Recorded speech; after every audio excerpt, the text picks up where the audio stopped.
I'm going to tell a seminar on workshop on women self-defense. Why we need self-defense.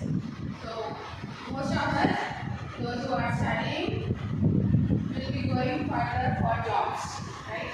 So, in job, we don't know who is biased good person and who is exactly non-biased person. So, we will be like suffering a lot. Self-defense. Self-defense is very important for women. So, self-defense will protect us from assaulting, harassment, and it will boost our confidence. So, self-defense is a must thing in a woman's life. So, what do you find out from wives that who is the right person and who is the wrong person? Who is going to help you and who is going to use you? Then the second thing is by eye contact. The person who is and you should always maintain a good eye contact with the other people. If you feel shy and if you don't look into someone's eyes, you will not figure out if that person is having good intention for you or not.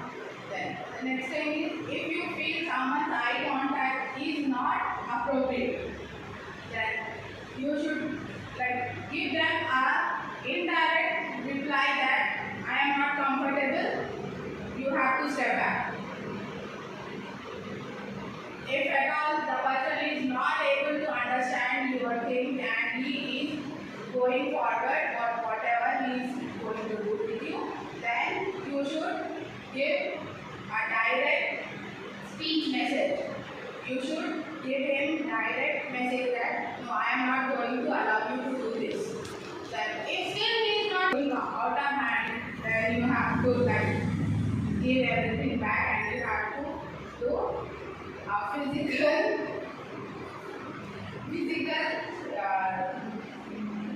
what we say, physical, you have to defend yourself physically. You have to be physically activate yourself. And for that, we have some options, there are body parts that are very vulnerable and you can save yourself physically by using some techniques over that is like on ice. If you hit someone on ice, he will be screaming in pain in just no time.